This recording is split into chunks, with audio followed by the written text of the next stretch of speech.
Good evening, candidates. New Mexico is seeing its worst fire season in recent history. We have heard from so many New Mexicans with deep concerns about the future of wildfires. My brother is a wildland firefighter right now, so he is actually on the fires up in Taos. So that one is like a big thing. So just dealing with like the people that have to evacuate their houses and how they can get support from that is something that's big. Candidates, do you believe these fires are due in part to climate change? And do you think the state's response to helping communities has been enough? And if not, what specifically would you do differently? Ms. Maharg, you go first. Thank you, Dan. Que dolor. Me duele mucho. It hurts me so much to see my state go up in flames. You see, where I'm from, we have a farming community, ranching, and we also had lumber mills, but they've shut everything down. So they have hurt the economy. They have hurt the people there. They have not let out contracts for thinning of this forest. This forest fire could have been totally preventable. And it would have helped our economy in this. The prices of homes right now are rising. They're going through the roof. That lumber could have maybe helped to curtail some of that. So, and it would also help our economy by giving people jobs. But these wildfires are foolishness beyond compare. When the federal government tells you to strike the match and the winds are going 100 miles an hour, do you think that that's really wise on our part to have done that? I don't think so. The governor should have stepped in right then and there and said, I'm sorry, but it is springtime, and spring in New Mexico, it's windy. And we are not going to strike the match. We need to have better forestry control, but they haven't. And so I think that the blood, I guess, would say, or all these fires are on her.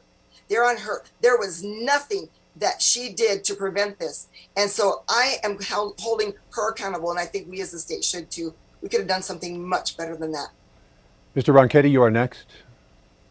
Doug, we are entering the third year of a La Nina, and that is the single biggest impact on what we're seeing right now. We have well above average precipitation all across the state here. Spent my career in this field, and I'll tell you, what we're seeing at this point is the result of horrendous policy, especially extreme environmentalism. Remember, 2 years ago, we had people across the northern mountains who would go into the mountains to cut wood to stay warm for the winter. They were told they could not do it. And then eventually a federal judge had to jump in and say, wait a minute, these people need this wood. We have abandoned our northern mountains. And for any of you who have gone up there and hiked across the north or gone into the Sacramento Mountains, even over into the Gila and seen what has happened, it's this extreme environmental policy of not clearing out deadfall that leads to explosive wildfires. And we did used to have a very large and robust timber industry in New Mexico. It is all gone, and it has to come back here because we have the timber to do it, and we have to do it to care for our forests. There's no question about that. And when you look broadly across some more policies from this governor, what she's tried to do on more than one occasion is drive this state toward California. That's what we're becoming. Remember, the last legislative session, she tried to go out and pass a bill that would have raised gas prices 35 to 50 cents a gallon, saying that this was for the environment. It wasn't. It's crushing. We're crushing so many different areas of business across this state and the well-being of people and driving up their energy costs. That's where we need to be focusing. Mr. Zanetti, your reply. We all know that this environmental movement now isn't about the environment. It's about power and control. And lighting a fire in 30-mile-an-hour winds for a controlled burn, we all think that's crazy. You got to wonder, what were they thinking? But we get back to how are we going to do this?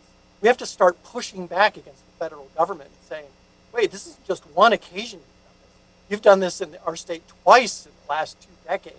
And now you've done it in California and Oregon and Idaho. One of the states, I believe we should do this, start pushing back against the federal government and saying, we're taking control of our own lands here.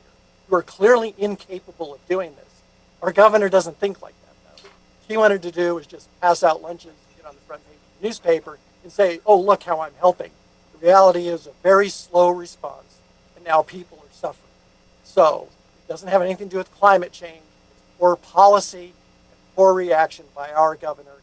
We can change all of this. Mr. Block, your reply, please. Well, the climate's always changing. That's what the science is telling us.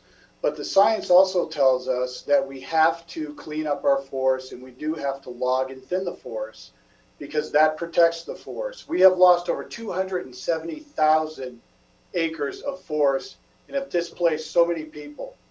I am the only candidate who has pushed back against the governor by sponsoring and passing a resolution to overturn her ridiculous executive order of the government controlling 30% of our land by 2030 and an additional 20% by 2050.